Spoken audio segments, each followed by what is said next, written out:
Jeg skal så forklare noget over en øvelse, som hedder blodtypebestemmelse, og formålet med den øvelse, det var, at vi skulle finde ud af nogen fra klassens blodtype ud fra sådan et Eldon-kort, som illustrerer antigen og antistoffer.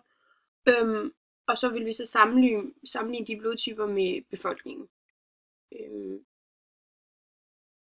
Og vores resultat var lidt usikre, fordi det kun var et lille stikprøve, vi prøvede det ikke på hele klassen. Og vi havde så 4, som hed blodtype A, 4, som hed blodtype B, og så havde vi faktisk ingen, der havde AB, og så havde vi 3 blodtype 0, og så havde vi 5 recessive,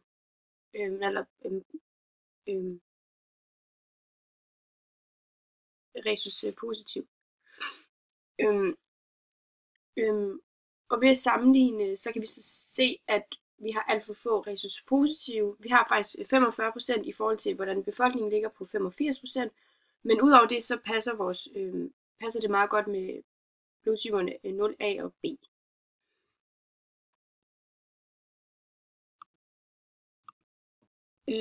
Og så er der en opgave, hvor vi skulle finde ud af fænotyperne hos forsøgspersonerne og hvilke genotyper.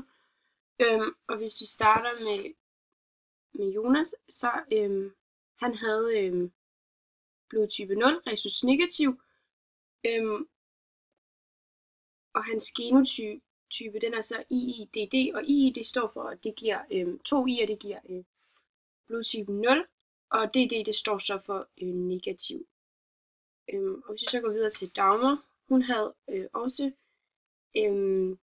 blodtype 0, men hun havde så resus positiv, det vil sige, at hun har et antistof D, og hun har så også 2 I'er, og så har hun så et stort D, som er det dominante, som er det, der gør, at hun får resus positiv.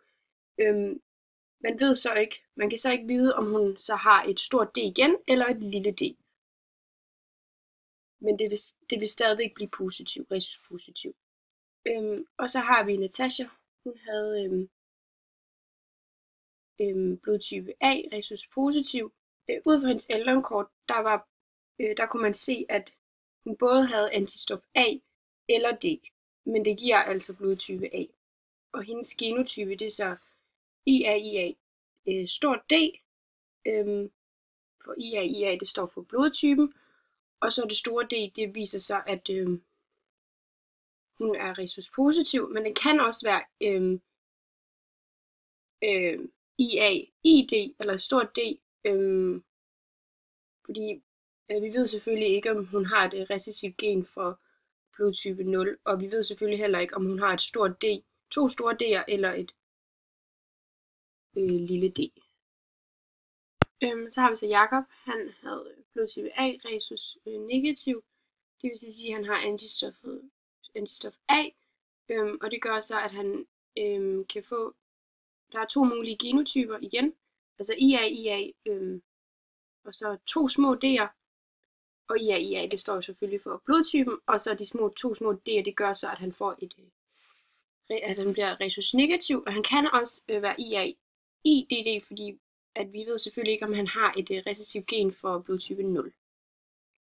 Så har vi Sara. Hun havde blodtype B, resus negativ, og det er det samme igen, bare med B, så bliver det altså IB, 2 små D'er, og det kan selvfølgelig også være IB, 2 små D'er. Og så har vi Karoline. Hun havde blodtype B, resus positiv.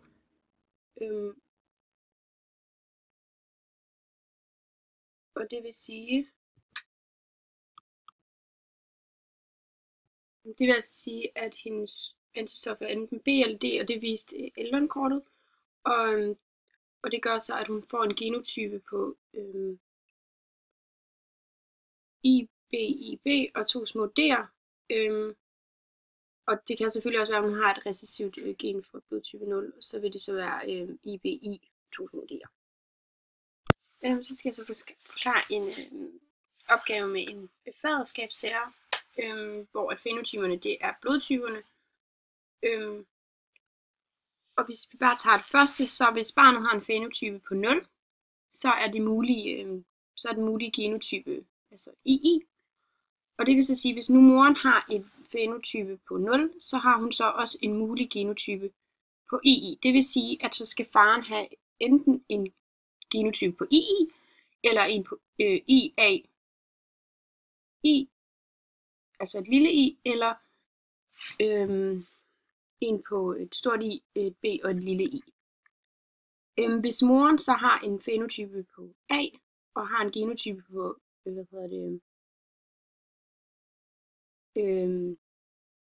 IAI, så skal faren jo selvfølgelig have en genotype på 2 små i'er, for ellers kan det ikke lade sig gøre. Det vil så også sige, det er derfor, at det er altså ikke muligt, at moren har en blodtype på AB, og det gør det så heller ikke muligt for faren at have sådan en blodtype. Ja. Og så til det næste, så hvis nu barnet har en fænotype på et B, så er det muligt for barnet at have 2 genotyper, det vil sige et stort I, et B og et lille I, eller IB. Hvis moren så har, så er det selvfølgelig ikke muligt, at moren har en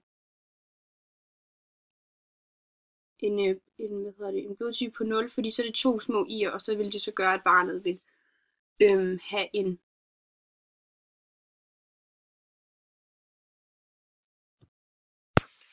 så hvis vi tager det næste eksempel, hvis nu barnet har en fænotype på B, så er der mulighed for at have 2 genotyper, det er IB og et lille i, og IB. Og hvis vi tager den første, hvis nu moren har en fænotype på 0, så har hun mulighed for at have 2 i'er. Men det gør så også, at faren han ikke må have, altså faren har ikke mulighed for at kunne have blodtype 0, fordi så vil det gøre, at barnet vil også få en blodtype 0. Og hvis vi tager det næste, så hvis nu moren har en blodtype A, så har hun så mulighed for at have IAI eller IA.